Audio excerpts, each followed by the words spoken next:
नमस्कार दोस्तों, जय हिंद, वंदे मातरम। अपना सक्षम पॉइंट यूट्यूब चैनल पर एक बार फिर से आप सभी का हार्दिक स्वागत है। हम पप्पू सिंह प्रजापत की बुक भारतीय इतिहास वस्तुनिष्ठ पढ़ रहे थे। इसमें हमारा मध्यकालीन भारतीय इतिहास चल रहा था। मध्यकालीन भारतीय इतिहास में हमने मध्यकालीन भारतीय इतिहास के स्रोत पढ़े, दिल्ली सल्तनत के बारे में पढ़ा, मध्यकालीन प्रांतीय राज्य पढ़े, भक्ति और सूफी आंदोलन पढ़ा और मुगल साम्राज्य के बारे में पढ़ा। आज जो मध्यकालीन भारतीय इतिहास का जो टॉपिक है वो है मराठा साम्राज्य। इस मराठा साम्राज्य के टॉपिक के साथ ही मध्यकालीन भारतीय इतिहास का चैप्टर समाप्त हो जाएगा। इसके बाद जो अगली क्लास आएगी उसमें हम आधुनिक भारतीय इतिहास के टॉपिक शुरू करेंगे। तो मध्यकालीन भारतीय इतिहास की आज अंतिम क्लास है, तो हम करते हैं आज के इस क्लास को शुरू। इसमें हम पढ़ेंगे मराठा साम्राज्य। तो करते हैं इसका आज पहला क्वेश्चन। पहला क्वेश्चन है कि नीचे दो कथन दिए गए हैं। यहाँ दो कथन है, तो इनमें से हमें बताना है कि कौन सा कथन सत्य है और कौन सा असत्य है। पहला कथन है कि 18वीं शताब्दी में महाराष्ट्र में एक नए प्रकार की ऐतिहासिक चेतना बखरों के रूप में उभर कर सामने आई। तो ये बात सत्य है। दूसरा कथन है कि यह ऐतिहासिक चेतना भक्ति भाव और हिंदू अतीत पर बल देती है। तो ये बात है जो गलत है। तो कथन ए है जो सत्य है, लेकिन कथन दो है जो गलत है। तो एक सत्य है और दूसरा असत्य है। तो 6 नंबर ऑप्शन जो इसका राइट आंसर होगा। नेक्स्ट क्वेश्चन, सूची 1 को सूची 2 से सुमेलित कीजिए। यहाँ पर एक तरफ कुछ अधिकारियों के नाम दे रखे हैं और दूसरी तरफ जो उनके का कार्य क्षेत्र या वो किस संबंध के अधिकारी थे उनके बारे में हमें मिलान करना है। तो सबसे पहला जो अधिकारी आता है वो आता है दबीर। दबीर जो है ये समारोह का प्रधान होता था, उसे दबीर कहा जाता था। दूसरा है सर ए नौबत। सर ए नौबत जो है जो छत्रपति शिवाजी ने जो अपने अष्ट प्रधान बनाए थे उन अष्ट प्रधानों में से ही एक ये है सर ए नौबत। सर ए नौबत का जो कार्य होता था वो होता था सेना की कमान देखना। तीसरे नंबर पर अधिकारी है मजूमदार। मजूमदार का कार्य होता था ये लेखाकार होता था। और चौथे नंबर है चिटनीस। ये मजूमदार और चिटनीस है, ये दोनों प्रांतपति के अधीन अधिकारी होते थे। तो चिटनीस का जो कार्य होता है वो है राजा को पत्राचार करने में सहायता देना। तो एक में दबीर जो समारोह का प्रधान, सर ए नौबत जो सेना की कमान संभालता था, मजूमदार जो लेखाकार था और चिटनीस जो राजा को पत्राचार करने में सहायता करता था। तो इसका जो राइट आंसर होगा वो हो जाएगा 2 नंबर। नेक्स्ट क्वेश्चन, शिवाजी के कृषि सुधार क्रांतिकारी थे। तो शिवाजी के कृषि सुधार क्रांतिकारी थे। इनमें से कौन कौन से कृषि सुधार जो शिवाजी के क्रांतिकारी कृषि सुधार थे? तो इनमें सबसे पहला आता है कि शिवाजी ने अपने अधिकारियों को कृषकों को दिन में 2 बार पर्याप्त भोजन उपलब्ध करवाने के निर्देश दिए थे। तो ये बात है जो बिल्कुल सत्य है। बी नंबर, शिवाजी ने बेल एवं कृषि उपकरणों को खरीदने हेतु बिना ऋण के तगाई कही जाने वाली अग्रिम राशि उपलब्ध करवाई।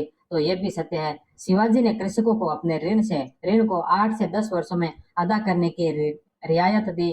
तो ये 6 नंबर भी सत्य है। 10 नंबर, शिवाजी ने राजस्व संग्रहण केवल नगद रूप में स्वीकार किया है। तो ये गलत हो जाएगा, केवल नगद नहीं है, नगद और अनाज दोनों रूपों में शिवाजी ने जो राजस्व का संग्रहण किया था। तो दया जो गलत हो जाएगा। यह नंबर, यह सूचना शिवाजी द्वारा रामोजी को लिखे पत्र में दी गई है। तो यह भी सत्य है। तो इसमें दया को छोड़कर ए ब स और यह ये 4 ऑप्शन इसके सत्य है। तो ए ब स और यह 6 नंबर ऑप्शन इसका राइट आंसर होगा। शिवाजी ने अपने अधिकारियों को कृषकों को दिन में 2 बार पर्याप्त भोजन उपलब्ध कराने के निर्देश दिया था। उन्होंने बेल और कृषि उपकरणों को खरीदने हेतु बिना ऋण के तगाई कही जाने वाली अग्रिम राशि को उपलब्ध करवाया।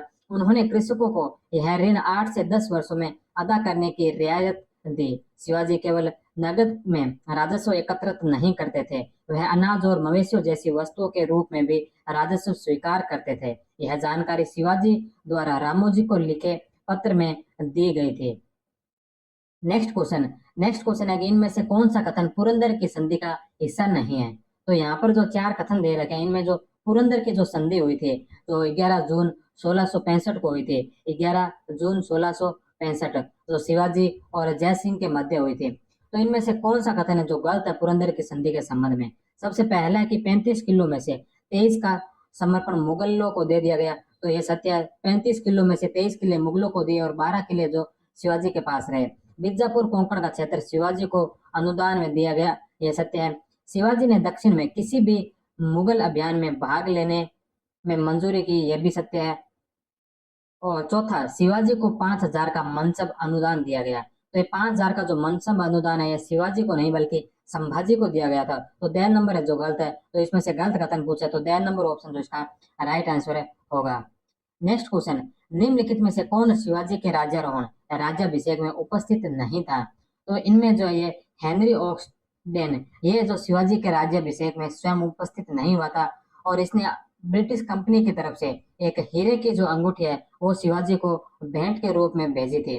जून 1664 को रायगढ़ में अपने राज्याभिषेक से पूर्व शिवाजी अपने गुरु समर्थ स्वामी रामदास व अपनी माता जीजाबाई को उनसे प्रणाम कर उनसे आशीर्वाद लिया और राज्याभिषेक के अवसर पर कुलगुरु बालम भट्ट, पुरोहित गंगा भट्ट व अन्य बड़े बड़े पंडितों को प्रणाम कर उनसे आशीर्वाद लिया। इस अवसर पर अंग्रेजी दूत हेनरी ऑक्सीडन ने ब्रिटिश कंपनी की ओर से एक हीरे की अंगूठी शिवाजी को भेंट की थी।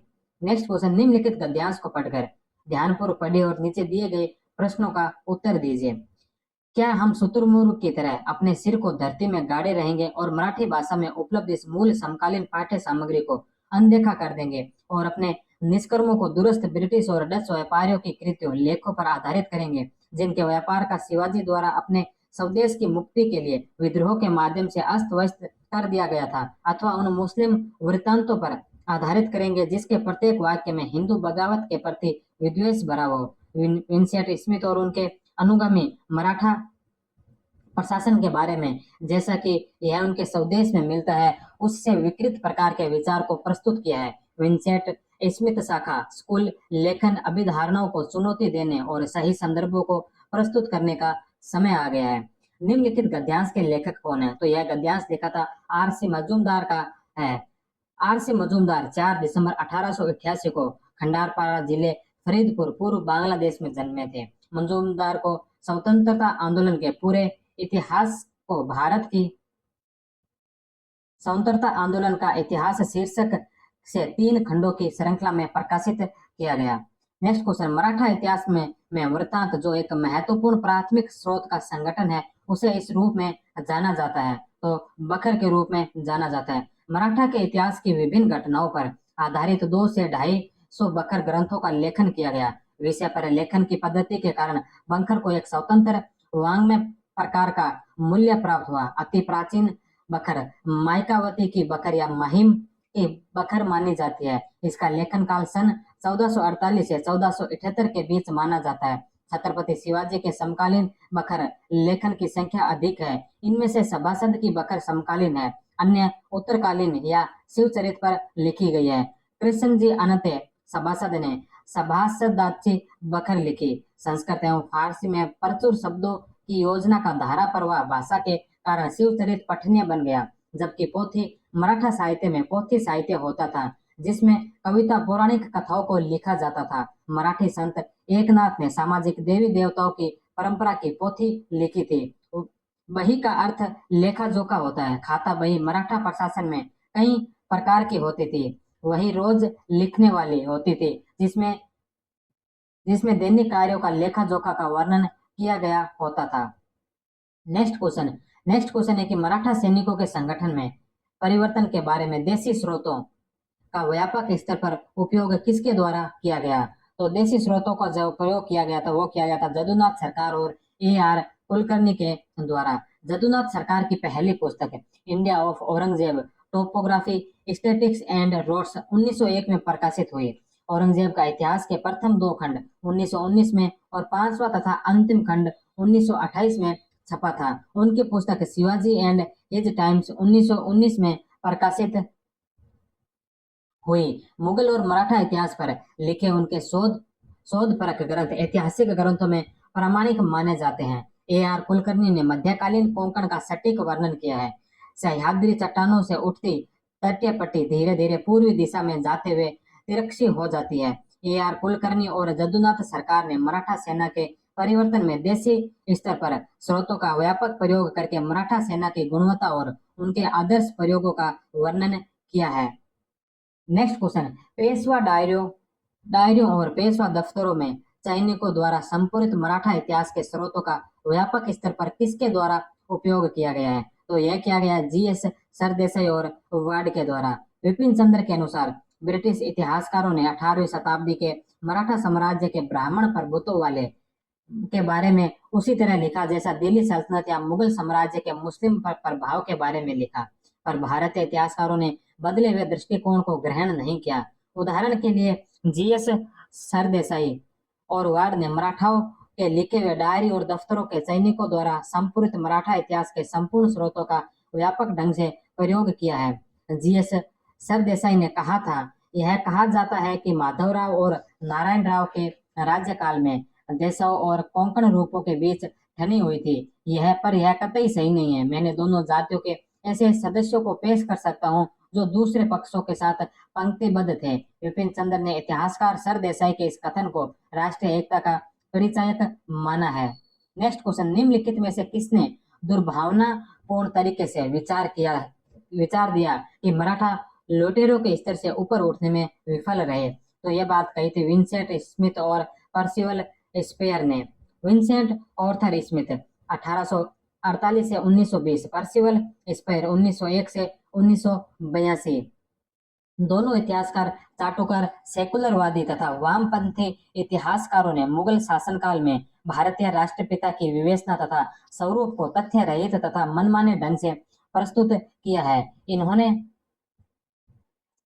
मुगल व अंग्रेजी काल को भारत का शानदार युग तथा मुगल शासकों को महान बताया है। स्मिथ ने मराठों की बहुत बुराई की है। इतिहास में मराठा शासकों तथा उनको पहाड़ी चूहा, लुटेरा आदि अनेक अपमानजनक शब्दों का प्रयोग करके भारतीय राष्ट्रीय शूरवीरों का मजाक उड़ाया है।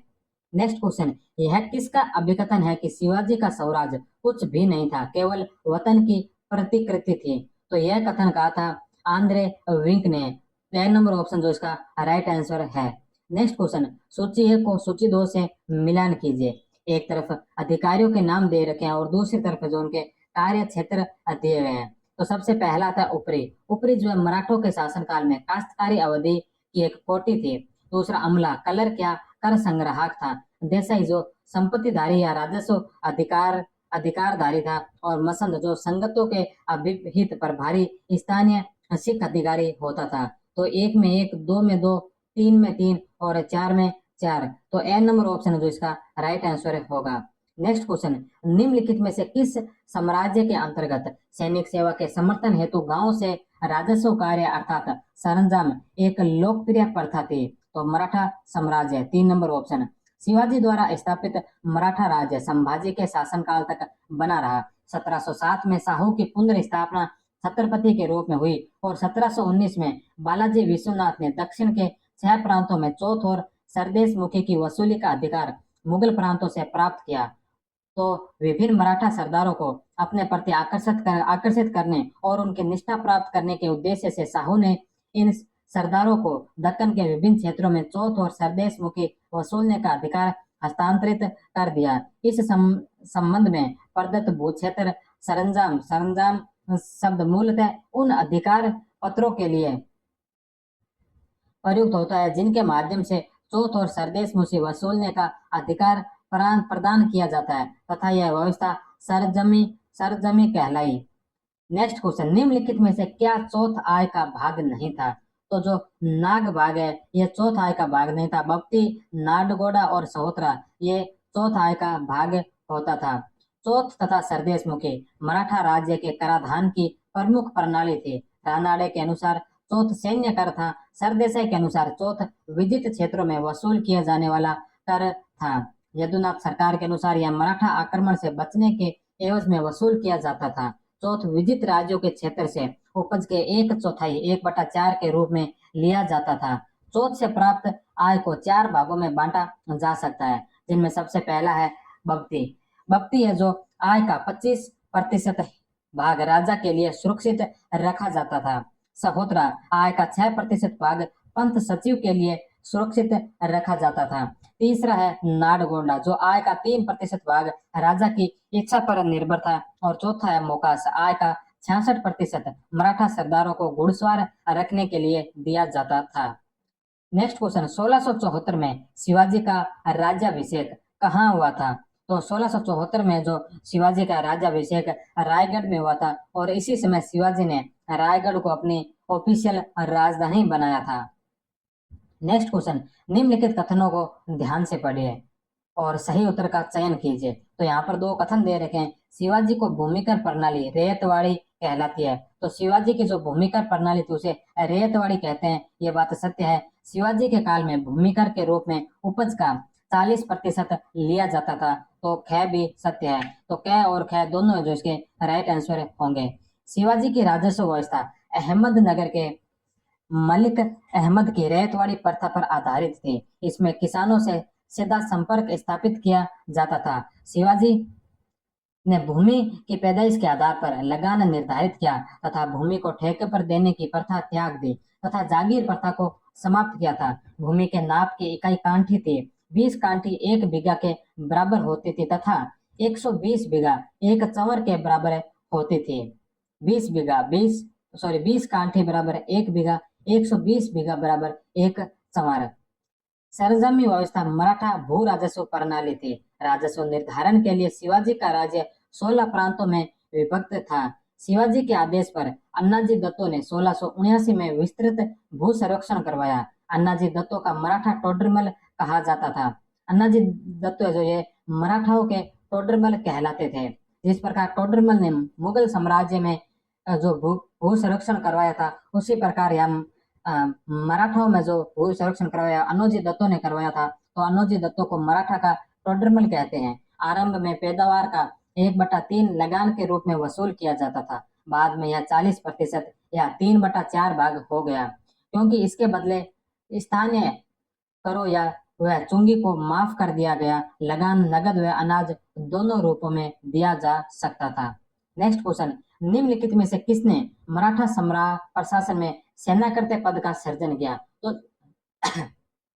सॉरी, सेनाकर्ते पद का जो सर्जन किया था वो क्या था? साहू जी ने। द नंबर ऑप्शन। साहू जी 1707 से 1749 तक ये छत्रपति रहे थे। इन्होंने सेनाकर्ते नामक नया पद सर्जित किया एवं 1708 में बालाजी विश्वनाथ को सेना व्यवस्थापक का पद दिया। वह 1713 ईस्वी में इसे पेशवा बना दिया था। तो बालाजी विश्वनाथ को 1713 ईस्वी में पेशवा बनाया था और बालाजी विश्वनाथ के ही पुत्र थे बाजीराव प्रथम, जो 1720 में पेशवा बनते हैं। नेक्स्ट क्वेश्चन, आमेर के राजा मिर्जा राजा जयसिंह व शिवाजी के मध्य शांति वार्ता किसने मध्यस्थता की थी? तो जो आमेर के मिर्जा राजा जयसिंह व शिवाजी के मध्य जो शांति वार्ता हुई थी, इसमें जो रघुनाथ पंडित अत्रे ने मध्यस्थता की थी। आमेर के मिर्जा राजा जयसिंह को औरंगजेब ने 1665 में शिवाजी के दमन के लिए भेजा। जयसिंह ने शिवाजी को 24 जून 1665 को पुरंदर की संधि के लिए बाध्य किया। मध्यस्थता रघुनाथ पंडित अत्रे के द्वारा की गई। इस संधि के समय यात्री मनुष्य उपस्थित था। इस संधि के तहत शिवाजी ने 4 लाख हुण वार्षिक आय वाले 23 किले मुगलों को सौंपे तथा शिवाजी के पास रायगढ़ सहित केवल 13 किले रहे, जिनकी आय 1 लाख हुण थे। नेक्स्ट क्वेश्चन, शिवाजी ने निम्नलिखित में से किस किले का नाम सिंहगढ़ रखा? तो शिवाजी ने जो सिंहगढ़ जो नाम रखा था, यह रखा था कोंडाना किले का। कोंडाना का जो किला है, यह मुगलों के पास था। मुगलों ने इस पर अधिकार कर लिया था।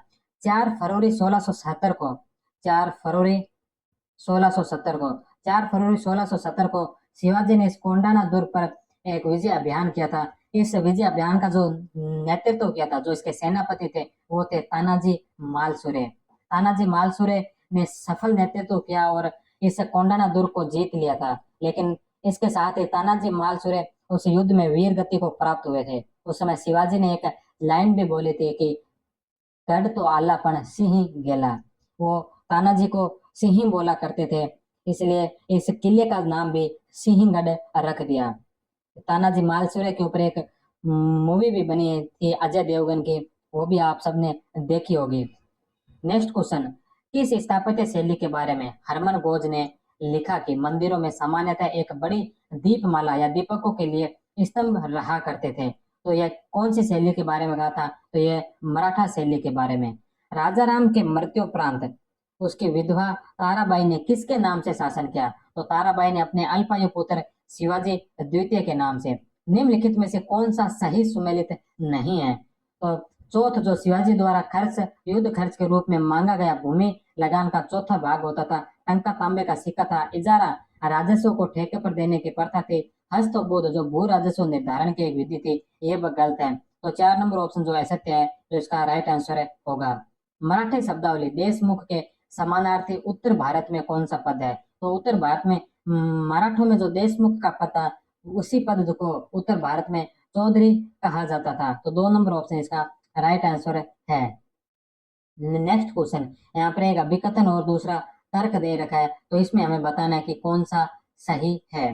पहला अभिकथन है, रामचंद्र पंत अमात्य ने अपने आज्ञा पत्र में इस आधार पर भू राजस्व के वंशानुगत अनुदानों वृत्ति को नापसंद किया कि इससे सरकार की आय में निरंतर कमी होती है। तो ये बात सत्य है। तर्क, रामचंद्र पंत कहते हैं कि छोटे से छोटे वंशानुगत अनुदाय वृत्ति भी पाप है, न तो इसे दूसरों को हस्तांतरित किया जाना चाहिए और न ही दोबारा आवंटित किया जाना चाहिए। तो ये बात भी सत्य है। तो ए और बी दोनों सत्य है, लेकिन बी ए की सही व्याख्या नहीं है। तो 2 नंबर ऑप्शन है जो इसका राइट आंसर है होगा। नेक्स्ट क्वेश्चन में है कि जून 1665 में पुरंदर की संधि किनके बीच हुई थी? तो जून 1665 में जो पुरंदर की संधि हुई थी, ये हुई थी शिवाजी और जय सिंह के मध्य। पुरंदर की संधि 15 जून 1665 है। अच्छा, कई जगह ये 15 जून तिथि आएगी, कई जगह 25 जून है। तो आप ये याद रखना कि जून 1665 में यह पुरंदर की संधि हुई थी। पुरंदर की संधि शिवाजी और जय सिंह के मध्य 3 दिन तक अनवरत विचार विमर्श के उपरांत पुरंदर की संधि की शर्तें तय हुई। शिवाजी के पास विद्यमान 35 दुर्गों में से 23 दुर्ग मुगलों को देने थे, जिनमें पुरंदर, वज्रगढ़, कोंडाना, सिंहगढ़, लोहागढ़, बसंतगढ़ इत्यादि दुर्ग थे, जिनकी कुल वार्षिक आय 4 लाख होने यानी 20 लाख रुपया थी। शिवाजी के पास बचे 12 दुर्ग, जिनमें रायगढ़, तोरण, राजगढ़ आदि थे, जिनकी आय 1 लाख होने थी। दूसरी जो शर्त थी वो यह थी कि शिवाजी मुगल बादशाह के निर्देशानुसार दक्षिण के अभियानों में मुगल सेना के साथ जाएंगे। हालांकि उन्हें व्यक्तिगत रूप से मुगल बादशाह के सम्मुख उपस्थित होने की अनिवार्यता नहीं थी। इसके स्थान पर पुत्र संभाजी को 5,000 का मनसबदार बनाया गया। तीसरी संधि थी कि पुरंदर की संधि में एक गुप्त शर्त भी थी। यह तय हुआ कि 4 लाख हुण की आमदनी वाला प्रदेश बीजापुरी तल, कोंकण व बीजापुरी बालाघाट शिवाजी के अधीन रहेंगे। बदले में शिवाजी बादशाह को 40 लाख हुण यानी 2 करोड़ रुपए 13 किस्तों में चुकाएंगे। सर जदुनाथ सरकार के अनुसार यह संधि वास्तव में मुगलों और मराठों के बीच बीजापुर राज्य के बंटवारे के लिए एक सहमति थी। नेक्स्ट क्वेश्चन, मराठी शब्दावली देशमुख का समानार्थी शब्द है। तो ये क्वेश्चन यहाँ पर दोबारा रिपीट हो रखा है। अभी देखा था कि ये चौधरी है, इसके पश्चात पुरंदर की संधि वाला। नेक्स्ट क्वेश्चन, पुरंदर की संधि 1665 के विषय में निम्न में से क्या सही है?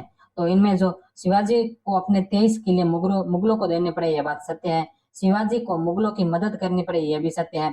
शिवाजी को मुगल दरबार में उपस्थिति से मुक्त रखा, तो यह भी सत्य है। तो 1, 2 और 3 तीनों जो इसके राइट आंसर है। नेक्स्ट क्वेश्चन, शिवाजी की मंत्री परिषद के बारे में निम्न में से कौन से जोड़े सही है? तो शिवाजी की मंत्री परिषद के बारे में यहाँ पर 3 जोड़े दे रखे हैं, तो इनमें से कौन कौन से सत्य है? अमात्य, जिसे वित्त मंत्री को अमात्य कहते थे, ये बात सही है। और विदेश मंत्री को जो सुमत कहते थे, ये भी बात है जो सत्य है। तो 2 नंबर जो इसका गलत है, और सही पूछा तो 1 और 3 है जो इसके सही है। 1 और 3 2 नंबर ऑप्शन इसका राइट आंसर होगा। व्याख्या, मराठा प्रशासन के सर्वोच्च स्तर पर छत्रपति था, जो कि सभी शक्तियों का केंद्र बिंदु था। छत्रपति के बाद केंद्र में 8 मंत्रियों की परिषद होती थी, जिसे अष्टप्रधान कहते थे। अष्टप्रधान में सबसे पहला जो होता था मुख्य प्रधान, वो पेशवा होता था। पेशवा वित्त व्यवस्था व सामान्य प्रशासन की देखरेख करता था। यही प्रधान मंत्री राजा के प्रतिनिधि और दाहिने हाथ थे। नीचे के पद के कर्मचारियों में मतभेद होने पर यह ही उसका फैसला करके राजकाज के सुविधा पूर्वक चलाते थे, परंतु अन्य 7 प्रधान उनके अधीन अथवा उनकी आज्ञा में नहीं थे। उनमें से प्रत्येक अपने अपने विभाग में केवल राजा को छोड़कर किसी को भी अपना प्रभु नहीं मानता था। इसका कार्यकाल हुजूर दफ्तर कहलाता था। शिवाजी का पेशवा मोरोपंत, मोरेश्वर, तरंबक, पिंगले, था। दूसरा जो पद है वो है अमात्य। अमात्य मजू मजमुआदार, वित्त मंत्री या लेखाकार या हिसाब जांचने वाला, ऑडिटर या अकाउंटेंट कह सकते हैं, अकाउंटेंट जनरल। उनके हस्ताक्षर के बिना राज्य के आय व्यय के हिसाब के कारण पत्र ग्राह्य नहीं होते थे। इस पद पर कल्याणी प्रदेश के राज्यपाल अंबाजी सोनदेव थे। सरदेसाई के अनुसार इस पद पर रामचंद्र नीलकंठ थे। तीसरे नंबर पर है मंत्री, जिन्हें वाक्यानवीस कहा जाता था। मंत्री आसूचना, यह सूचना, डाक व घरेलू मामलों के लिए जिम्मेदार राजा के रोजमर्रा के कामकाज और दबाव की घटनाओं को दरबार की घटनाओं को लिखते थे। गुप्त रूप से कोई राजा की हत्या करने अथवा उन पर विष प्रयोग करने की चेष्टा न करे, इसलिए राजा के संजों, दर्शन चाहने वाले आगंतुकों और खाने पीने की चीजों के ऊपर इस मंत्री को सतर्क दृष्टि रखनी पड़ती थी। यही गुप्तचरों का प्रमुख था। इस पद पर दत्ताजी पंत विराजमान थे। नेक्स्ट जो प्रधान थे, अष्ट प्रधानों में चौथे नंबर वो थे सचिव, जिन्हें शुरूनवीस भी कहा जाता था। यह शाही पत्र व्यवहार के लिए जिम्मेदार मंत्री था। सरकारी चिट्ठी पत्र की भाषा ठीक हुई या नहीं, जाली राजपत्र की सृष्टि न हो, इसलिए सचिव को हर फरमान या दान पत्र पहली पंक्ति स्वयं अपने हाथों से लिखनी पड़ती थी। इस पर अन्नाजी दत्तो थे। पांचवें नंबर पर थे सुमत। सुमत को दबीर कहा जाता था या राज्य सचिव, फॉरेन सेक्रेटरी। ये विदेश दूतों की खातिरदारी और विदाई करते थे और गुप्तचरों की सहायता से दूसरे राज्यों की खबरें मंगाते थे। राज्य के शिष्टाचार व समारोह का अध्यक्ष होता था। इस पद पर सोमनाथ पंत थे। सरदेसाई के अनुसार इस पद पर रामचंद्र नीलकंठ थे। सेनापति सरे नौबत, दो सरे नौबत थे। एक प्रताप राय गुजर अश्वारोहियों के और दूसरे यशजी कंक पदातियों के प्रारंभ में हबीर राव मोहिते सरे नौबत थे। 7वें नंबर पर थे दानाध्यक्ष। इसका मराठी भाषा में पुकारते का नाम पंडित राव था। मुगल प्रशासन के सदर और मुहतसिब का पद मिलाकर था। ये राज्य की ओर से ब्राह्मण पंडितों को दान दक्षिणा तय करते थे, धर्म और जाति संबंधी झगड़ों पर विचार करते थे, पापाधार एवं धर्म भ्रष्टा की सजा देते और प्रायश्चित विधि की आज्ञा देते। पंडित राव न्यायशास्त्री भी कहलाता था। वह हिंदू विधि व शास्त्रों का विवेचक होता था। धर्म, दंड विधि तथा विज्ञान, विशेषकर न्यायिक फलित ज्योतिष से संबंधित सब कार्यों का प्रभार इस पर था। इस पद पर सुभा उपाध्याय थे। बाद में इस पद पर रघुनाथ पंत नियुक्त हुए। नीराजी रावजी गोमाजी नायक इस विभाग के प्रबंध थे। 8वें नंबर पर जो पद था वो था न्यायाधीश। फारसी काजी उल कुजात या प्रधान विचारपति, चीफ जस्टिस। धर्म संबंधी मामलों को छोड़कर और सब विवादों के विचारों का भार इसके हाथ में था। नेक्स्ट क्वेश्चन है, शिवाजी की मुगलों के साथ प्रथम मुठभेड़ 1657 में हुई थी। उस समय दक्षिण मुगल साम्राज्य का गवर्नर कौन था? तो जो शिवाजी की मुठभेड़ हुई थी पहली मुगलों के साथ 1657 में, उस समय मुगलों का जो दक्षिण में गवर्नर था वो था औरंगजेब। तो 2 नंबर ऑप्शन इसका राइट आंसर है। नेक्स्ट क्वेश्चन, शिवाजी की सामरिक नीति के बारे में निम्नलिखित कथनों पर विचार कीजिए। तो शिवाजी की सामरिक नीति के बारे में यहाँ पर 2 कथन दे रखे हैं। पहला है कि शिवाजी की सामरिक व्यवस्था में किले महत्वपूर्ण घटक थे, तो यह बात सत्य है। दूसरा, विश्वासघात से बचने के लिए प्रत्येक किले का अधिभार समान स्तर के 3 व्यक्तियों पर था, तो यह भी सत्य है।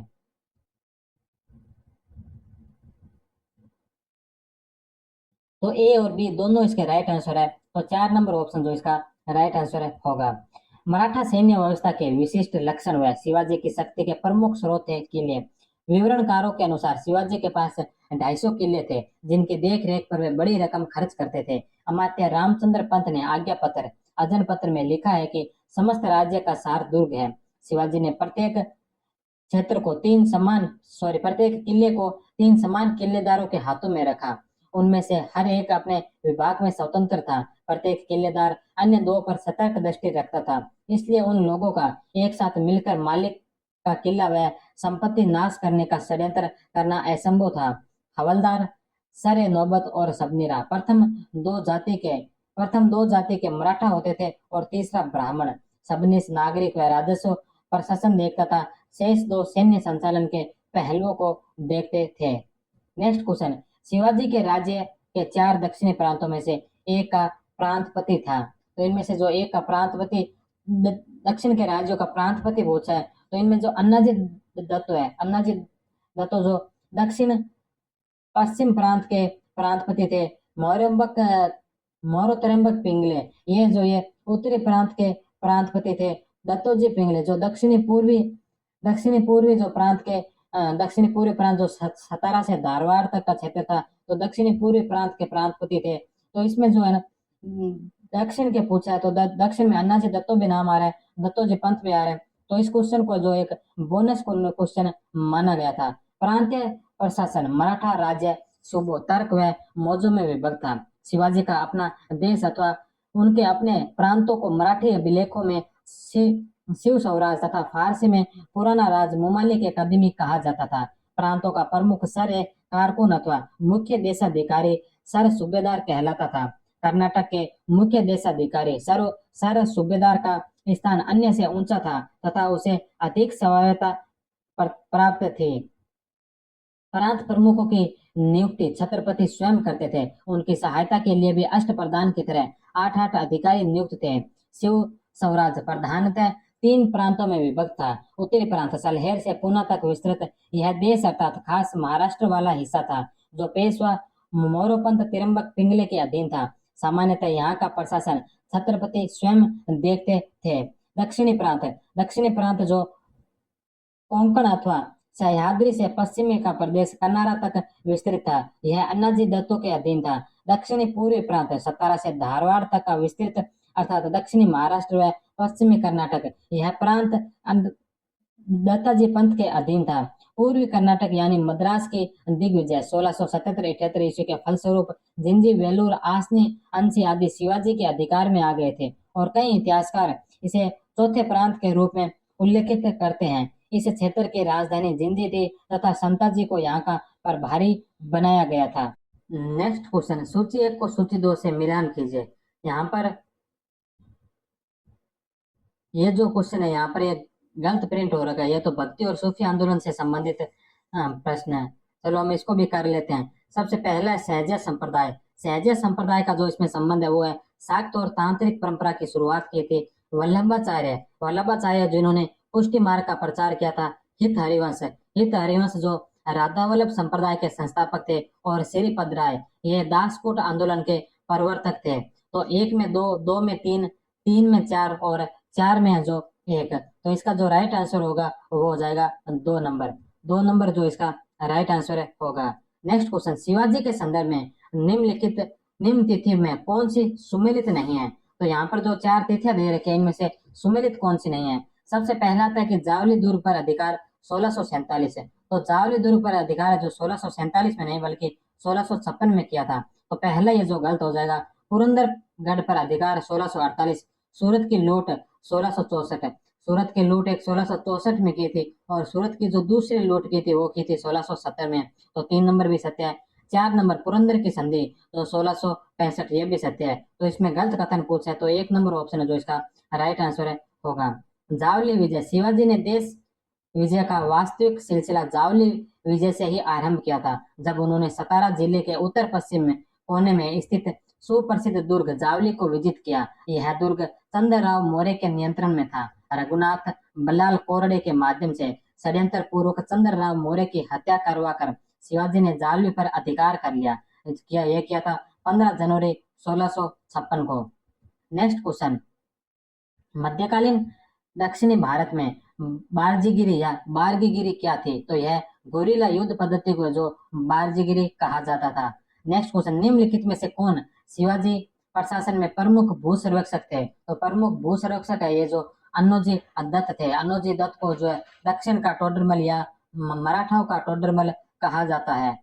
सेना के संगठन के अलावा शिवाजी ने जो एक और अधिक महत्व का कार्य किया वह था राजस्व का संगठन। उन्होंने भू राजस्व या प्रशासन में अनेक नए कदम उठाए। अब पहले बीजापुर के सुल्तान, मुगल और यहाँ तक कि स्वयं मराठा सरदार अतिरिक्त उत्पादन को एक साथ ही लेते थे, जो इजारेदारी के समान कुप्रथा थी। मलिक अंबर की राजस्व व्यवस्था में शिवाजी को आदर्श व्यवस्था दिखाई दी। उनकी भू राजस्व व्यवस्था भी मलिक अंबर की रेतवाड़ी के ढंग पर ढली हुई थी, जिसमें जमीन की पैदाइश के आधार पर भू राजस्व निर्धारण किया गया था, लेकिन उन्होंने उस मौजूदा व्यवस्था का भी अंधाकरण नहीं किया, बल्कि उसे सुधारने का प्रयास किया। यथा मलिक अंबर तो भूमाप की इकाइयों का मानकीकरण करने में असफल रहा था। शिवाजी ने एक सही मानक इकाई स्थिर कर दी। उन्होंने रस्सी के माप के स्थान पर काठी या कट्टा अथवा मानक छड़ी का प्रयोग किया। 28 अंगुल का एक हाथ, 5 हाथ और 5 मुट्ठी की एक काठी या कट्टा माप तय किया। 20 काठी अथवा मानक छड़ी का 1 बीघा होता था और 120 बीघे का एक चावर भूमि नाप की वृद्ध इकाई थी होता था। शिवाजी के निर्देशानुसार सन 1679 में अन्नाजी दत्ता, जो जिन्हें मराठी टोडरमल कहा जाता है, ने एक विस्तृत भू सर्वेक्षण करवाया, जिसके परिणाम स्वरूप एक नया राजस्व निर्धारण किया गया। नेक्स्ट क्वेश्चन, शिवाजी की सैन्य व्यवस्था को निम्न से उच्च पद के क्रम में व्यवस्थित कीजिए। तो यहाँ पर जो शिवाजी के सैन्य व्यवस्था, जो सैन्य अधिकारी होते थे या जो सैन्य पद पर जो होते थे, उनके नाम दे रखे हैं, तो उनको निम्न पद से उच्च पद की ओर हमें व्यवस्थित करना है। तो सबसे पहला जो नाम आता है जुमलादार। इसमें जो सबसे स्टार में आएगा वो आएगा नायक। नायक के पास जो 9 सैनिक होते थे, 9 सैनिकों का जो प्रधान होता था उसे नायक कहा जाता था। नायक के बाद जो दूसरा पद आता है वो आता है हवलदार। हवलदार के पास 5 नायक होते थे। 5 नायक से तात्पर्य यानी कि एक नायक के पास 9 सैनिक, तो 5 नायकों के पास 45 सैनिकों एक हवलदार के पास होते थे। हवलदार से जो ऊपर होता था वो होता था जुमलादार। जुमलादार के पास 3 हवलदार होते थे और इनसे सबसे जो इन चारों में जुमलादार के जो ऊपर होता था उसे कहते थे एक हजारी। एक हजारी के पास 10 जुमलादार होते थे। तो इनमें सबसे ऊपर एक हजारी आएगा, सबसे नीचे नायक आएगा। नायक, हवलदार, जुमलादार और एक हजारी। तो 3, 2, 1 और 4। तो 4 नंबर ऑप्शन जो इसका राइट आंसर होगा। शिवाजी की सैन्य श्रृंखला के संबंध में अध्याय के अंत में सूची का अध्ययन कीजिए। वो हम ये चैप्टर खत्म होगा उस समय देखेंगे, एक सैन्य श्रृंखला की सूची दे रखी है, तो उस सूची को भी हम देखेंगे। नेक्स्ट क्वेश्चन है कि नीचे दिए गए कोट से चयन कीजिए। एक तरफ कुछ ग्रंथों के नाम दे रखे हैं और दूसरी तरफ जो उनके लेखकों के नाम दे रखे हैं। तो सबसे पहला जो ग्रंथ है वो ग्रंथ है शिवाजी सोवेनियर। शिवाजी सोवेनियर जो ग्रंथ लिखा था वो लिखा था GS सरदेसाई ने। दूसरा ग्रंथ है history of the Maratha. History of the Maratha जो ग्रंथ है ये लिखा था जेम्स ग्रांट डफ ने। तीसरा ग्रंथ है ए स्टडी ऑफ मुस्लिम इनक्रिप्शन। ये जो ग्रंथ लिखा था ये लिखा था VS व्यंद्री ने। और चौथा ग्रंथ है the chronicles of Pathan kings of Delhi. ये जो ग्रंथ लिखा था ये लिखा था एडवर्ड थॉमस ने। तो 1 में 2, 2 में 1, 3 में 4 और 4 में 3। तो इसका जो राइट आंसर है वो हो जाएगा 1 नंबर। 1 में 2, 2 में 1, 3 में 4 और 4 में 3। तो 1 नंबर ऑप्शन इसका राइट आंसर होगा। नेक्स्ट क्वेश्चन, निम्नलिखित में से किस विदेशी ने शिवाजी की जीवनी लिखी? तो इनमें से जो शिवाजी की जीवनी लिखने वाले विदेशी थे वो थे कोस्मे दा गुआडा। 4 number option. Next question, Shivaji के अष्टप्रधान के सदस्यों के रूप में सामान्य प्रशासन का प्रभारी कौन था? तो सामान्य अष्टप्रधान के जो 8 जो प्रधान थे उनमें से जो सामान्य प्रशासन का प्रभारी था वो था Moropant Trimbak Pingle. 1 number option. Next question, Shivaji के वह वित्त मंत्री कौन थे जिन्होंने परवर्ती मराठा शासकों का भी मार्गदर्शन किया था? तो शिवाजी के वो वित्त मंत्री थे रामचंद्र पंत बावडेकर। रामचंद्र पंत अमात्य को मराठा साम्राज्य के 6 स्तंभों में से एक माना जाता है, जो कठिन समय में मराठा राज्य को सुरक्षित रखे थे। वे मराठा राज्य के एकमात्र ऐसे व्यक्ति हैं जिन्होंने मराठा साम्राज्य के 5 छत्रपतियों के अधीन कार्य किया और अपने पूरे जीवन को मराठा साम्राज्य के विस्तार और सेवा में समर्पित किया था। नेक्स्ट क्वेश्चन, शिवाजी अपनी नौसेना का बेड़ा रखते थे। तो शिवाजी जो अपनी नौसेना का जो बेड़ा रखते थे वो कोलाबा में रखते थे। नौसेना मुख्यतः 3 स्थानों पर रखते थे। तो कोलाबा जो इसका मुख्य केंद्र था, कोलाबा के अलावा 2 केंद्र और थे जिनमें एक का नाम आता है कल्याण और दूसरे का नाम आता है भिवंडी। तो कल्याण और भिवंडी में भी शिवाजी की नौसेना के बेड़े रहते थे, लेकिन नौसेना बेड़ा का जो मुख्य स्थल था, मुख्य केंद्र था, वो क्षेत्र था कोलाबा। नेक्स्ट क्वेश्चन, निम्न युग्मों में से कौन सा एक युग्म सही सुमेलित नहीं है? तो यहाँ पर जो 4 युग्म दे रखे हैं उनमें से कौन सा सही सुमेलित नहीं है? तो अमात्य जो वित्त मंत्री होता था सचिव जो न्यायपालिका का अध्यक्ष होता था, तो सचिव न्यायपालिका का अध्यक्ष नहीं होता था, ये बात गलत है। सुमत विदेश सचिव होता था और दानाध्यक्ष जो धार्मिक प्रमुख होता था। तो 1, 3 और 4 सही है। इसमें गलत कथन पूछा है तो 2 नंबर है जो इसका गलत कथन है। नेक्स्ट क्वेश्चन, शिवाजी और पेशवा बाजीराव प्रथम के बीच एक समान विशेषता जिसने युद्धों में उनकी सफलता सुनिश्चित की थी, तो ये जो विशेषता थी ये थी उनकी गुरिल्ला युद्ध पद्धति, यानी कि छापामार युद्ध पद्धति।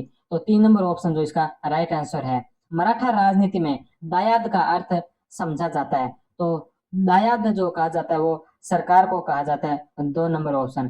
पेशवा ने पतदाम नामक कर किस पर लगाया, तो विधवा पुनर्विवाह पर जो है पतदाम नामक कर लगाया था। नेक्स्ट क्वेश्चन, छत्रपति शिवाजी महाराज का मुगलों से पहला संघर्ष कब हुआ था, तो मुगलों से जो पहला संघर्ष हुआ था वो हुआ था 1657 में। मुगलों के साथ शिवाजी की पहली लड़ाई शाहजहां के काल में 1657 में हुई थी। उस समय दक्षिणी मुगल साम्राज्य का गवर्नर औरंगजेब था। सन 1657 में बीजापुर पर मुगल आक्रमण के फलस्वरूप शिवाजी बीजापुर के बदले की कार्रवाई से बच गए। उन्होंने पहले अपने दूत सोनाजी पंडित के माध्यम से शहजादा औरंगजेब से वार्ता की, लेकिन सोनाजी को अप्रैल महीने के मध्य में पास बुला लिया। कुछ दिन बाद ही मुगलों के अधीन दक्षिणात्य के दक्षिणी पश्चिमी भाग अर्थात महाराष्ट्र के हिस्से पर चढ़ाई कर दी। शिवाजी की आज्ञा से मोनाजी भोंसले और काशी नामक 2 मराठा सरदारों ने भीमा नदी पर पार करके मुगलों के चमारगोंडा और रायसीन नामक परगने के गांव को लूट लिया और अहमदनगर के शहर के आसपास तक आतंक फैला दिया। स्वयं शिवाजी ने भी 30 अप्रैल को अंधेरी रात में रस्सी की सीढ़ी, मराठी नाम जिसे माला कहा जाता था, लगाकर उत्तर पूना जिले में दीवार लांघकर जुनार शहर के भीतर प्रवेश किया और पहरेदार को मार डाला। यहाँ से वे 3 लाख हुण, 12 लाख रुपए, 200 घोड़े और बहुत कीमती गहने तथा कपड़े आदि लूटकर लौट गए थे। नेक्स्ट क्वेश्चन, परगना वाई यादीनामा नामक मराठी वंशावली महत्वपूर्ण स्रोत है, क्योंकि इसमें वाई के अधिकारियों के नाम मिलते हैं, इसलिए यह महत्वपूर्ण है। 2 नंबर ऑप्शन। नेक्स्ट क्वेश्चन, निम्नलिखित में से कौन सा मराठा इतिहास का साहित्यिक स्रोत नहीं है, तो इनमें से मराठा इतिहास का साहित्यिक स्रोत कौन सा नहीं है, तो वह है महजर। महजर जो ये मुगलों के इतिहास का स्रोत है, न कि मराठाओं का। तो 1 नंबर ऑप्शन इसका राइट आंसर होगा। नेक्स्ट क्वेश्चन, शिवाजी व मुगलों के बीच हुई पुरंदर की संधि जो 1665 में हुई थी के संबंध में कौन सा कथन सही नहीं है, तो इसमें से गलत कथन बताना है। शिवाजी ने अपने 35 किले मुगलों को समर्पित किए, तो शिवाजी ने अपने 35 किले नहीं बल्कि 35 में से 23 किले मुगलों को समर्पित किए थे, 35 नहीं। तो पहला ये जो गलत हो जाएगा। दूसरा, मुगलों ने शिवाजी के पुत्र को 5000 की मनसा प्रदान की, तो ये सत्य है। मुगलों ने शिवाजी के बीजापुर राज्य के कुछ भागों पर अधिकार को स्वीकृत किया, यह भी सत्य है। शिवाजी को चौथ एवं सरदेश मुखी के अधिकार प्रदान किए, तो यह भी सत्य है। तो इसमें गलत कथन, शिवाजी को चौथ और सरदेश मुखी का अधिकार शिवाजी को नहीं दिया था, तो यह भी है जो गलत है। तो 1 और 4 दोनों इसमें गलत हो जाएंगे, 1 भी गलत है और 4 भी है जो गलत है। नेक्स्ट क्वेश्चन, मुगल शहर सूरत को शिवाजी ने किस वर्ष लूटा, तो जो मुगलों का शहर था सूरत है, इसकी जो लूट शिवाजी ने की थी, सूरत की लूट शिवाजी ने 1664 में की थी। शिवाजी ने सूरत को 2 बार लूटा था। सूरत की जो पहली लूट की थी वो 1664 में की थी और सूरत की दूसरी लूट जो की थी वो 1670 ईस्वी में की थी। सूरत की प्रथम लूट 1664। सूरत उस समय मुगल भारत का सर्वप्रधान बंदरगाह था। इसके अलावा सूरत में ही मक्का मदीना जाने वाले हज यात्रियों को लेकर जहाज छोड़ते थे, इसलिए इसका नाम वाव उल मक्का अर्थात इस्लाम के पुण्य तीर्थ का द्वार भी था। 1664 में इनायत खां यहाँ का मुगल हाकिम था। 6 से 10 जनवरी के मध्य शिवाजी ने सूरत शहर को जमकर लूटा। वहां से 1 करोड़ रुपए की लूट का माल एकत्र किया। सूरत की अंग्रेजी कोठी का मुख्य अधिकार जॉर्ज ऑक्सीडेन इस लूट का प्रत्यक्षदर्शी था। मिस्टर एंटनी स्मिथ नामक एक अंग्रेज महाजन ने शिवाजी द्वारा सूरत में मचाई गई मारकाट व लूट की पद्धति अपनी चिट्ठियों में वर्णित की है। नेक्स्ट क्वेश्चन, निम्नलिखित को कालक्रम के अनुसार लगाए शिवाजी के संदर्भ में और नीचे दिए गए कोटों से सही उत्तर का चयन कीजिए। तो यहाँ पर 4 घटनाओं के नाम दे रखे हैं। सबसे पहला आता है सूरत की प्रथम लूट। तो सूरत की जो प्रथम लूट हुई थी वो हुई थी 1664 में। अफजल खान की घटना, तो अफजल खान की जो हत्या की गई थी, वो अफजल खान की हत्या की गई थी 1659 में। पुरंदर की संधि जो हुई थी, पुरंदर की संधि 1665 में। और शाइस्ता खां पर रात्रि में आक्रमण, शाइस्ता खान पर जो रात्रि में आक्रमण किया था शिवाजी और कुछ मराठाओं ने एक बरातियों के वेश में जाकर शाइस्ता खान पर आक्रमण किया था, ये किया था 1663 में। तो इनमें जो सबसे पहला आएगा वो आएगा अफजल खान की हत्या जो 1659 में हुई। इसके पश्चात आएगा शाइस्ता खान पर रात्रि में आक्रमण, इसके पश्चात आएगा सूरत की लूट और सबसे अंत में पुरंदर की संधि। तो 2, 4, 1 और 3, 2, 4, 1 और 3, तो 1 नंबर ऑप्शन जो इसका राइट आंसर है। शिवाजी के प्रशासन में पंडित राव द्वारा संभाले जाने वाले मामले थे, तो पंडित राव द्वारा दान व धर्म संबंधी जो मामले थे ये पंडित राव द्वारा संभाले जाते थे। नेक्स्ट क्वेश्चन, शिवाजी के साथ पुरंदर की संधि 1665 पर हस्ताक्षर करने वाला मुगल सेना नायक कौन था? तो यह मुगलों की तरफ से जो सेना नायक था वह था जय सिंह प्रथम या मिर्जा राजा जय सिंह। नेक्स्ट क्वेश्चन, अजमेर में ख्वाजा मोइनुद्दीन चिश्ती की दरगाह पर नजर यानी भेंट भेजने वाला प्रथम मराठा सरदार कौन था? तो वह था राजा साहू, या शिवाजी का जो पुत्र था राजा साहू, इन्होंने अजमेर के ख्वाजा मोइनुद्दीन चिश्ती की दरगाह पर नजर भेंट की थी। नेक्स्ट क्वेश्चन, मराठा राज्य संघ में निम्नलिखित सदस्यों तथा उनसे संबंधित पदों को मिलाए।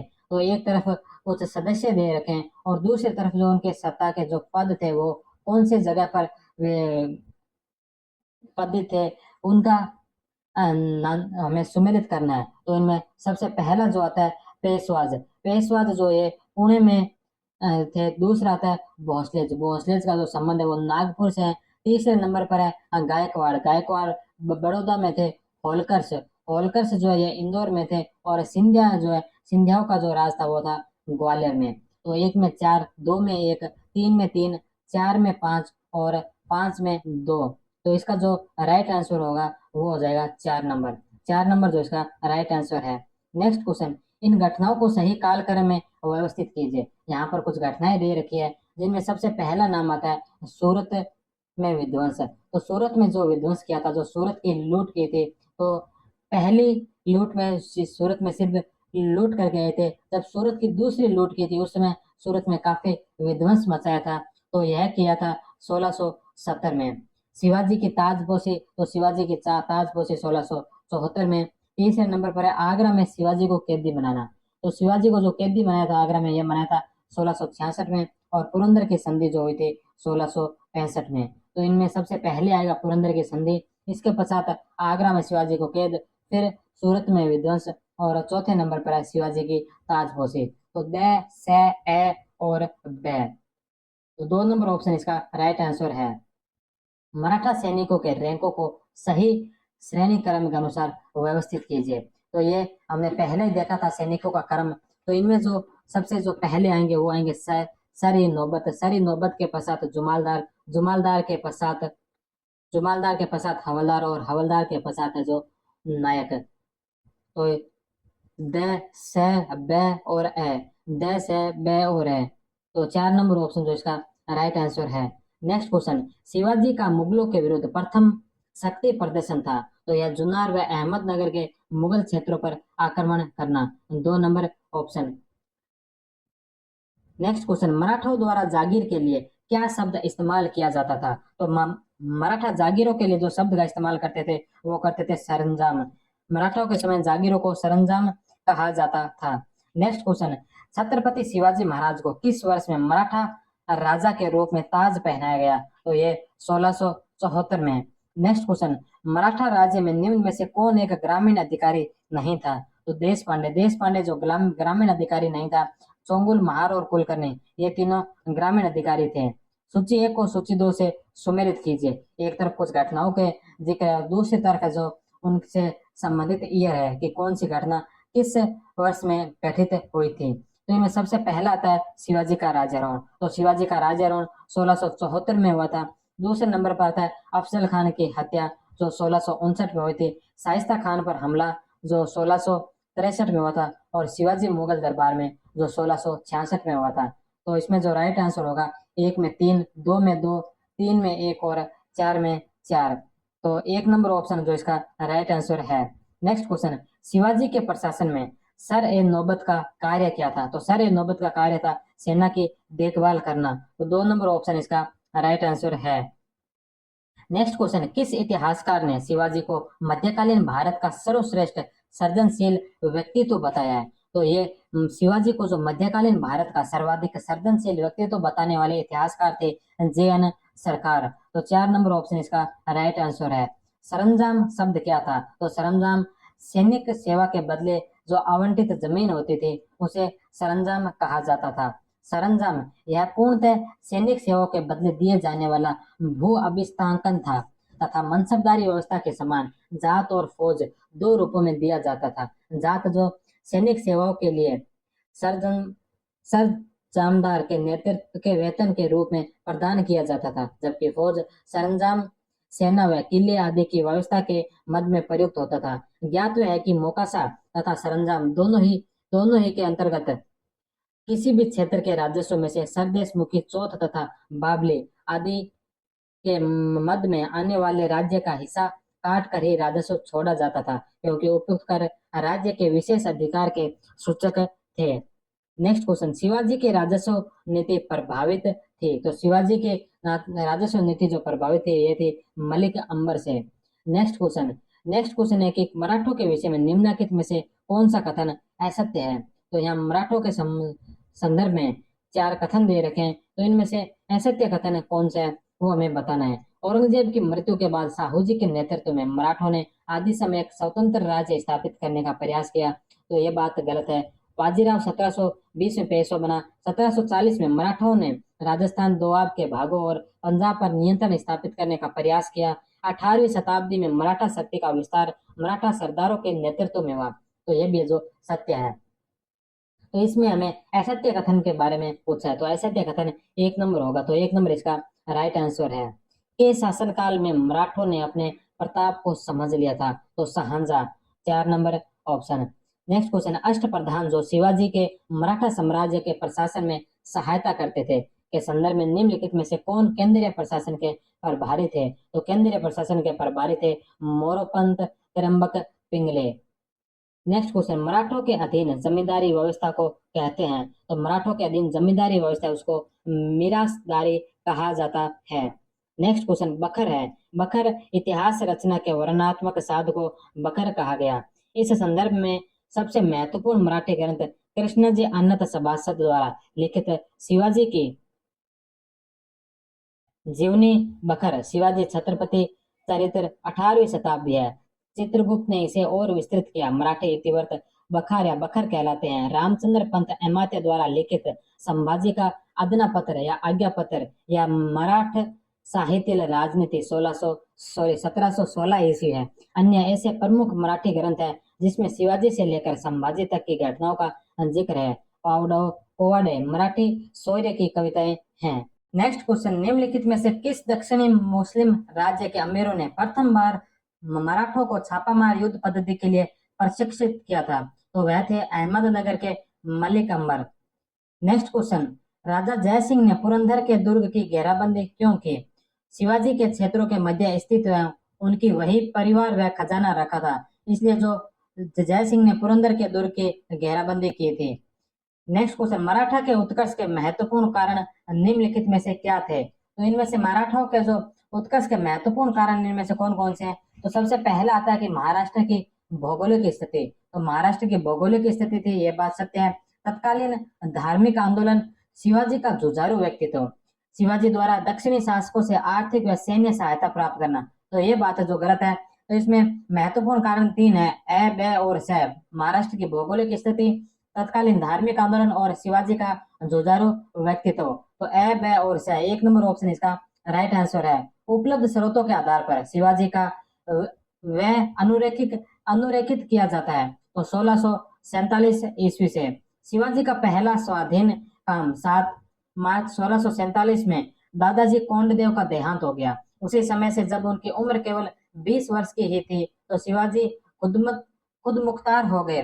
उस समय श्यामराज नीलकंठ राजंकर उनके पेशवा या दीवान थे। बालकृष्ण दीक्षित मजमूदार हिसाब लिखने वाले थे। सोनोजी पंत दबीर, चिट्ठी लिखने वाले रघुनाथ बलाल कोंडे सबनीस फौज को तनख्वाह देने वाले थे। सन 1646 में बीजापुर राज्य के बुरे दिन प्रत्यक्ष दिखाई देने लगे। यह शिवाजी के लिए बड़ा भारी सुयोग था। 1647 में उन्होंने बाजी पलटकर बाजी पासलकर, येसाजी कंक और तानाजी मालछुरे को कुछ मावले सिपाहियों के साथ भेज बीजापुर राज्य के पक्ष के किलेदार को बुलावा देकर तोरण नामक किला जीत लिया। यह शिवाजी की प्रथम विजय थी। नेक्स्ट क्वेश्चन, पुरंदर की संधि 1665 में मुगलों को प्रदान किए गए दुर्गों में से कौन सा दुर्ग शिवाजी के द्वारा पुनर्विजित नहीं किया जा सका? तो वह था शिवनेरी का दुर्ग। शिवनेरी के दुर्ग को छोड़कर बाकी जो 23 दुर्ग मुगलों को दिए थे उनमें से अधिकांश शिवाजी ने सारे पुनः जीत लिए थे। 1672-73 ईस्वी तक शिवाजी मुगलों को प्रदत्त 23 में से अधिकांश किले पुनः हासिल कर चुके थे। 1673 ईस्वी में उन्होंने अपना जन्म स्थान शिवनेरी किला ले लेने की चेष्टा की। औरंगजेब ने इस किले को अब्दुल अजीज खां के जिम्मे कर रखा था। शिवाजी ने उसको पहाड़ के बराबर रुपयों का स्तूप घूस में देना चाहा। अब्दुल्ला ने बहादुर खां को चुपचाप खबर दे दी। मराठे अपने आप ही फंदे में फंस गए। उनमें से बहुतेरे मरे, उन्होंने अनेकों जख्मी हुए और बाकी सब हताश हो लौट गए।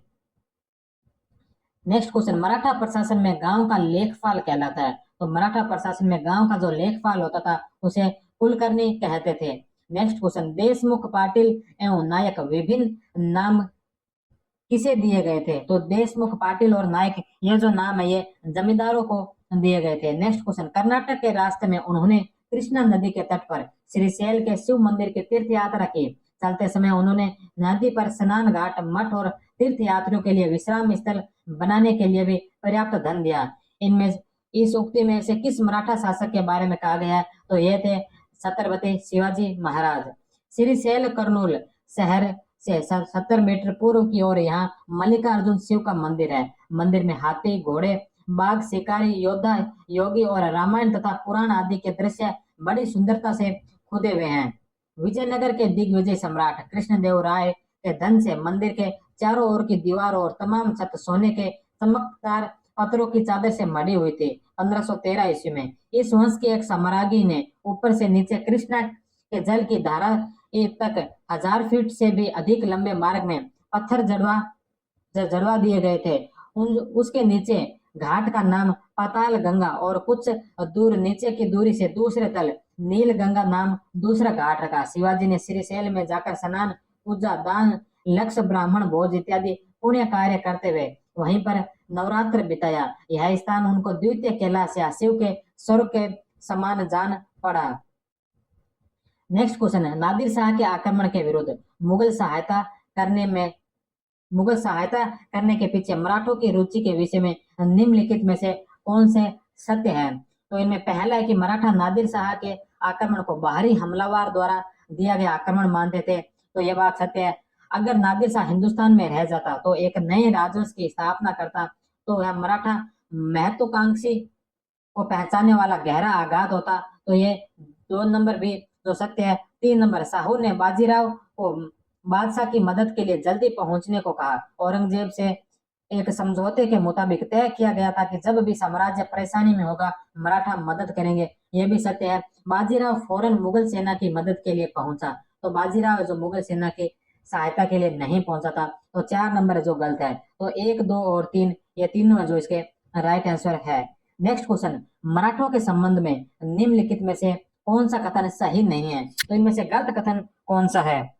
तो गलत कथन के बारे में पूछा गया है। सबसे पहला कथन है कि स्वयं के राज्य स्वराज के अंतर्गत शिवाजी के दक्कनी सल्तनतों के मॉडल पर अपना प्रशासन तैयार करने का प्रयास किया। इसमें कर बहुत हल्के कम थे। तो ये पहला ये जो कथन गलत है। दूसरा, शिवाजी की मृत्यु से उसके द्वारा स्थापित की गई राजनीति में क्षणिक पतन हुआ क्योंकि उसके पुत्र संभाजी को औरंगजेब ने कैद कर वध करवा दिया। ये सत्य है। मराठों ने शक्ति से चौथ एकत्रित कर अपने आर्थिक संसाधनों को विस्तृत किया। यह भी सत्य है। 1681 में औरंगजेब बराबर दक्कन में रहा।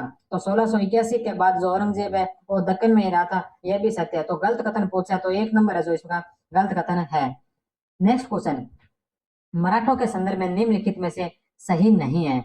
सबसे पहला, शिवाजी ने जुन्नर और अहमदनगर परगनों की देशमुखी की मांग की थी, जिसके संबंध में शहजादे मुराद ने, जो दक्कन का गवर्नर था, सम्राट के समक्ष उपस्थित होने के बाद कोशिश करने और सुनिश्चित करने का वादा किया था। तो ये तो सत्य है।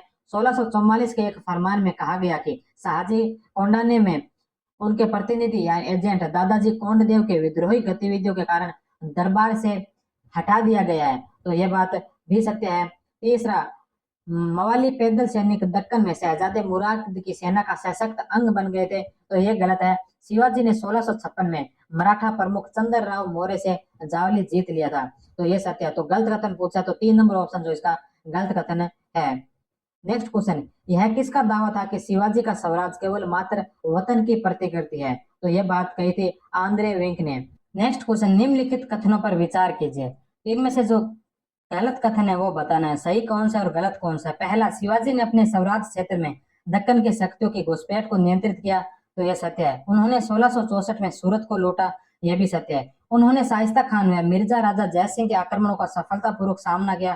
तो यह गलत है। शिवाजी की शक्ति को कमजोर करने के उद्देश्य से मुगलों ने बीजापुर व गोलकुंडा का मुगल साम्राज्य में विलय किया। तो यह भी गलत है। तो इसमें गलत कथन पूछा है, तो 3 नंबर और 4 नंबर जो इसके गलत कथन होंगे। नेक्स्ट क्वेश्चन है, कि निम्नलिखित में से ऐसे कथन को चिन्हित करें जो सही नहीं है।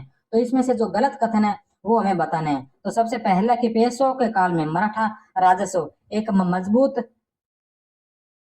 परिसंघ में बदल गई। तो ये बात तो सत्य है। दूसरा, पेशवाओं ने स्वराज क्षेत्र में सरदारों का नया वर्ग तैयार किया था। यह भी सत्य है। पेशवा का पद आनुवंशिक बन गया। यह भी सत्य है। पेशवा मूलतः शाही परिषद के सदस्य नहीं थे। तो पेशवा मूलतः शाही परिषद के ही सदस्य थे। तो 4 नंबर है जो गलत है। नेक्स्ट क्वेश्चन, साहू की साहू को मुगल कैद से किसने मुक्त करवाया था? तो यह करवाया था शाहजादा आजम ने। नेक्स्ट क्वेश्चन, मराठा प्रशासन में मजूमदार था। तो मजूमदार जो लेखा अधिकारी होता था। नेक्स्ट क्वेश्चन, सर जदुनाथ सरकार ने किसे अंतिम रचनात्मक हिंदू प्रतिभाशाली व्यक्ति या जीनियस कहा था? तो वह कहा था नाना फडणवीस को। नेक्स्ट क्वेश्चन, निम्नलिखित कथन में से कौन से वक्तव्य सही है? तो यहाँ पर जो 4 वक्तव्य दे रखे हैं इनमें से हमें बताना है कि कौन सा वक्तव्य जो सत्य है। पहला, अपने साम्राज्य यानी स्वराज में शिवाजी ने दक्कनी सल्तनतों के प्रारूप पर नियमित प्रशासन स्थापित करने का प्रयत्न किया। इसमें कर बहुत कम था। तो यह जो गलत है। दूसरा, शिवाजी की मृत्यु से उनके द्वारा स्थापित नीति को क्षणिक धक्का लगा, क्योंकि उनके पुत्र संभाजी को औरंगजेब ने कैद करके मरवा दिया था। तो यह बात सत्य है। सी नंबर, मराठा सरदारों ने शक्ति से हासिल चौथ द्वारा अपने संसाधनों को बढ़ाया। इसे न दे पाने की स्थिति में विद्रोही क्षेत्रों की लूटपाट का शिकार होना पड़ता था। तो सी नंबर भी सत्य है। डी नंबर, शिवाजी के पुत्र की विधवा ताराबाई ने मुगल आधिपत्य स्वीकार किया। तो ताराबाई ने मुगल आधिपत्य स्वीकार नहीं किया था। तो डी भी जो गलत है। तो इसमें सत्य कथन पूछे तो बी और सी है जो इसके राइट आंसर होंगे। बी और सी 4 नंबर ऑप्शन। नेक्स्ट क्वेश्चन में है कि 1750 ईस्वी तक मराठा राज्य में पेशवा सर्वशक्तिमान हो गया था। तो यह बात सत्य है। कथन आर में कहा गया पेशवा ने अपना मुख्यालय सतारा से पुनः स्थानांतरित किया था। यह भी सत्य है, लेकिन जो आर है ये एक ही सही व्याख्या नहीं है। तो 2 नंबर ऑप्शन इसका राइट आंसर होगा। नेक्स्ट क्वेश्चन, 18वीं शताब्दी के पूर्वार्ध में मराठा संघ अपनी शक्ति की पराकाष्ठा पर था और पश्चिमी, मध्य और उत्तर भारत के क्षेत्रों पर उसका राज्य था।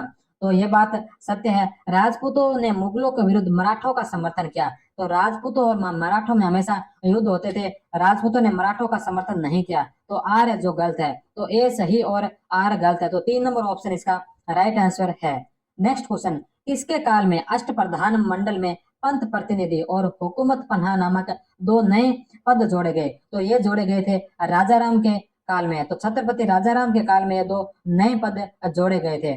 प्रशासनिक संगठन व परिवर्तन, राजाराम के राज्यारोहण के समय प्रमुख मराठा पेशवा नीलकंठ मोरेश्वर पिंगले, अमात्य रामचंद्र नीलकंठ बावड़ेकर, सचिव शंकरजी मल्हार और सर्वज्ञ प्रधान न्यायाधीश नीराजी राव जी का पुत्र प्रहलाद नीराजी राव थे। इनके अतिरिक्त 3 और ऐसे व्यक्ति थे जो पहले निम्न श्रेणी के उपाश्रित पदों पर काम कर रहे थे, परंतु मराठा इतिहास के इस विशेष संकट काल में अपने साहस के बल पर वे मराठा राज्य के सर्वोच्च पदाधिकारी बनने में सफल हुए। सेनापति पद के लिए प्रतिद्वंदी धन्ना जाट और संताजी घोरपड़े तथा परशुराम त्रिम्बक जो अंत में प्रतिनिधि पद पर पहुंचकर 1701 में राज्य का अभिभावक बना। इन मराठा सरदारों ने संताजी घोरपड़े तथा परशुराम त्रिम्बक को अंत में प्रतिनिधि पद पर पहुंचाकर सन 1701 में राज्य का अभिभावक बना। इन मराठा सरदारों ने अपने राष्ट्र की सुरक्षा एवं मुगलों के विरुद्ध स्वतंत्रता अभियान के लिए वातावरण तैयार किया। राजा राम ने दो नए पदों का सृजन किया, जिनमें पहला था हुकूमत पनाह और दूसरा था प्रतिनिधि। भावी कार्यक्रम की योजना इस प्रकार तय की गई कि अमात्य रामचंद्र नीलकंठ को हुकूमत पनाह अर्थात सर्वे सर्वा की उपाधि देकर अपने सर्वराष्ट्रीय प्रदेश का सारा शासन सौंपा गया। 1689 के अंत में राजाराम के प्रमुख सलाहकार प्रहलाद निराजी को प्रतिनिधि राजाधिनायक के एक सर्वथा नए पद पर नियुक्त कर राज्य शासन के भी सर्वोच्च अधिकारी उसे सौंप दिए। यह पद अष्टप्रधान मंत्रिमंडल से भिन्न और उनसे श्रेष्ठ था। नेक्स्ट क्वेश्चन, सुरक्षा के लिए मराठा के राजस्व के दावे को कहते हैं तो उसे चौथ कहा गया। 2 नंबर ऑप्शन। चौथ के संबंध में इतिहासकार एक मत नहीं है। रानाडे ने कहा कि यह सेना के लिए दिया जाने वाला अंशदान मात्र नहीं था, जिसमें कोई नैतिक व कानूनी बाध्यता नहीं होती, अपितु बाह्य शक्ति के आक्रमण से सुरक्षा प्रदान करने के बदले दिया जाने वाला कर था। सरदेसाई कहते हैं कि शत्रुता रखने वाले या विजित क्षेत्रों से वसूल किया जाने वाला कर था। जदुनाथ सरकार कहते हैं कि यह मराठा आक्रमण से बचने की एवज में वसूल किए जाने वाले शुल्क से अधिक कुछ नहीं था, अतः इसे एक प्रकार का भयादोन या दबाव पूर्वक ऐंठना भी कहा जाता है। खंडनी या खानदानी यह चौथ का मराठी नाम था। मुगलई, जिन क्षेत्रों से चौथ वसूली जाती थी वे मुगलई कहलाते थे। वस्तुतः शिवाजी ने पड़ोस के मुगल इलाके से मराठों की लूटपाट के खिलाफ सुरक्षा प्रदान करने के एवज में भू राजस्व के 1/4 की मांग की, इसीलिए यह चौथ या चौथाई के नाम से प्रसिद्ध हुआ। जदुनाथ सरकार के अनुसार यह शिवाजी का प्राप्य राजस्व नहीं था। शिवाजी की सेना अपने वेतन हेतु काफी हद तक पड़ोस के इलाकों की लूट पर ही निर्भर थी। इस आधार पर स्मिथ ने शिवाजी के राज्य को डाकू राज्य की संज्ञा दी है। नेक्स्ट क्वेश्चन में 2 सूची दे रखे हैं, इन सूची का हमें मिलान करना है। इसमें एक तरफ है जो शिवाजी के अंतर्गत केंद्रीय शासन के विभागों के नाम है और दूसरी तरफ है जो विभाग के अध्यक्षों के नाम है। तो सबसे पहला जो विभाग है वो है राज्य परिवार एवं दरबारी मामलों से संबंधित विभाग। इस विभाग का जो अध्यक्ष होता था उसे सफीनत या मंत्री कहते थे। विदेश मामलों से संबंधित विभाग के अध्यक्ष को सुमत कहते थे। शाही पत्राचार पत्र व्यवहार मामले से संबंधित विभाग के जो अध्यक्ष होते थे उसे सचिव कहा गया और वित्त विभाग के अध्यक्ष को अमात्य कहा गया। तो 1 में 2, 2 में 3, 3 में 4 और 4 में 1। तो इसका जो राइट आंसर है वो होगा 2 नंबर। 2 नंबर इसका राइट आंसर है। नेक्स्ट क्वेश्चन ये दोबारा रिपीट क्वेश्चन है। अच्छा, रिपीट ने इसकी व्याख्या दे रखी है। शिवाजी के अंतर्गत केंद्रीय शासन के विभागों के नाम और विभाग के अध्यक्ष का पद। राज परिवार एवं दरबारी मामलों से संबंधित विभाग जिसे सफीनत या मंत्री कहा। विदेश मामलों से संबंधित विभाग सुमंत। शाही पत्र व्यवहार मामले से संबंधित विभाग सचिव और वित्त विभाग के अध्यक्ष को अमात्य कहा गया। नेक्स्ट और अंतिम क्वेश्चन, पेशवा का पद निम्नलिखित के शासनकाल में स्वतंत्र हुआ। तो पेशवा का पद जो है साहूजी के काल में स्वतंत्र हुआ था। इसके साथ ही मराठाओं के क्वेश्चन यही समाप्त होते हैं। मराठाओं के सैन्य श्रृंखला से संबंधित यहाँ पर कुछ व्याख्या दे रखी है, उस व्याख्या को देख लेते हैं। सबसे पहले पैदल सेना को प्यादा भी कहा जाता था। इसमें जो सबसे छोटा पद होता था वो होता था नायक का। इसके पास 9 सिपाही या 9 पाइकों का ये प्रमुख होता था नायक। नायक के पश्चात जो पद आता था वह आता था हवलदार का। हवलदार जो 10 नायकों का प्रमुख होता था, अर्थात इसके पास 90 पाइकों यानी कि 90 पैदल सेनाओं का प्रमुख होता था। हवलदार के पश्चात जो पद आता था वो आता था जुमलादार के पश्चात 2 या 3 हवलदार होते थे, अर्थात यहाँ 180 से 270 पाइकों का प्रमुख होता था। जुमलादार के पश्चात जो पद आता है वह आता है 1 हजारी। 1 हजारी के पास 10 जुमलादार होते थे, अर्थात 900 से लेकर 1350 पाइकों का प्रमुख होता था। 1 हजारी के पश्चात 7 हजारी होते थे, जो 7 1 हजारी का प्रमुख होता था। और सबसे जो उच्च पद होता था वह होता था सर नौबत, जो पैदल सेना का सेनापति होता था। पैदल सेना के पश्चात अगर हम बात करें घुड़सवार सेना की, तो घुड़सवार सेना को पागा कहा जाता था। इनमें जो सबसे छोटा पद होता था वह होता था हवलदार, जिसे सार्जेंट कहा जाता था। यह 25 घुड़सवारों का प्रमुख होता था, अर्थात हवलदार के अधीन 25 घुड़सवार होते थे। हवलदार के पश्चात जो पद आता है वह आता है जुमलादार, जिसे कप्तान कहते थे। इसके पास 5 हवलदार होते थे, अर्थात यह 125 घुड़सवारों का प्रमुख होता था। जुमलादार के पश्चात जो पद आता है वह आता है 1 हजारी, इसे कर्नल कहा जाता था। यह 10 जुमलादारों का प्रमुख होता था। 10 जुमलादारों का प्रमुख से तात्पर्य है कि यह 1250 घुड़सवारों का प्रमुख होता था। 1 हजारी के बाद जो पद आता है वह आता है 5 हजारी का। 5 हजारी के पद पर जो होता था उसे ब्रिगेडियर जनरल कहते थे।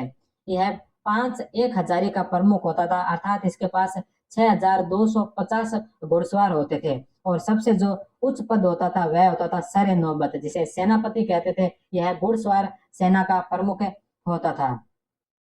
हर 25 घुड़सवारों के लिए एक भिश्ती और एक नालबंद रहता था। राजा के अंगरक्षकों के रूप में 2000 चुने हुए मावले प्यादा थे। हर एक सैन्य दल के साथ एक एक हिसाब जांचने वाला मजमुआदार, सरकार, कारभारी व आमदनी लिखने वाला जमानवीस रहता था। पागा व प्यादा जुमलादार का वेतन क्रमशः 500 व 100 गुण वार्षिक होता था। तो इसके साथ ही दोस्तों ये मराठा साम्राज्य का जो टॉपिक समाप्त होता है, और मराठा साम्राज्य के टॉपिक के साथ ही मध्यकालीन भारतीय इतिहास का टॉपिक भी समाप्त होता है। आगे की क्लास में हम आधुनिक भारतीय इतिहास का टॉपिक शुरू करेंगे, जो डेली सुबह 9 बजे इसकी क्लास आएगी। तो आप सभी चैनल को सब्सक्राइब करें, और हाँ, टेलीग्राम चैनल जिसने ज्वाइन नहीं किया है वो टेलीग्राम और व्हाट्सएप चैनल भी ज्वाइन कर ले। इस क्लासेस से संबंधित जो पीडीएफ है, इस क्लास की जो पीडीएफ है वो आपको वहीं टेलीग्राम चैनल पर ही उपलब्ध होगी। धन्यवाद। जय हिंद। वंदे मातरम।